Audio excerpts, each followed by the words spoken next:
कल आप जो है उत्तर प्रदेश के मुख्यमंत्री योगी आदित्यनाथ जी से मिले, आजमगढ़ को लेकर के कुछ वार्ता है आपकी हुई। क्या रहा, मुलाकात कैसी रही और क्या फिर इस आजमगढ़ को लेकर के अगली रणनीति क्या है?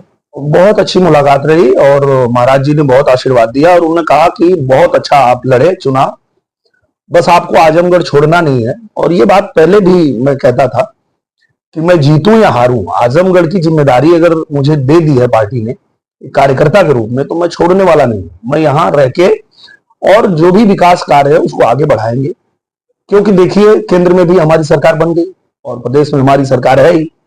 तो आप देखेंगे कि आजमगढ़ का कोई कार्य रुकेगा नहीं। ये महाराज जी ने भी हमें कहा कि आप वहां रहिए, रह के अपना भी काम करिए, वहां अपनी शूटिंग करिए, अपनी फिल्में बनाइए, लेकिन आजमगढ़ का कोई काम न रुके इसकी भी चिंता आप ही को करनी है।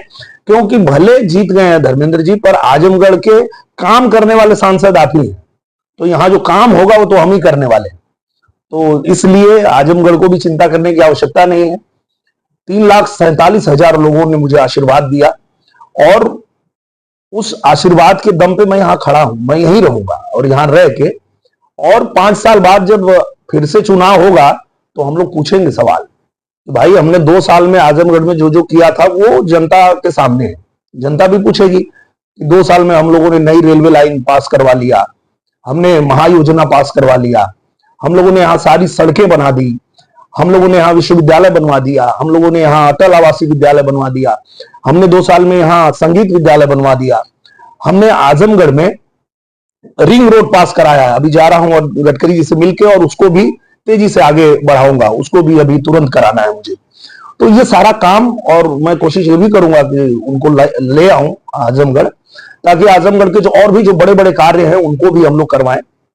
तो ये जीत और हार ये तो होती रहती है, और जब आप जनता के प्रतिनिधि के रूप में उतरे हैं, आप चुनाव लड़े हैं, तो आपका काम यही होना चाहिए कि आप जीते या हारे जनता के बीच में रहें, उनका काम करें। और वही हम लोग करने वाले हैं, और यही हम लोगों को सिखाया भी गया है, और यही भारतीय जनता पार्टी का हर कार्यकर्ता करता है, चाहे वो जीते या हारे, वो जनता के बीच रह के जनता का काम करता है, और वही हम लोग कर रहे हैं। धर्मेंद्र यादव जब जिस दिन चुनाव जीते थे, उन्होंने एक बाइट दी थी मीडिया को, उसमें कहा था कि मैं दिनेश लाल यादव के उज्जवल भविष्य की कामना करता हूं, वो तो गलती से राजनीति में फंस गए।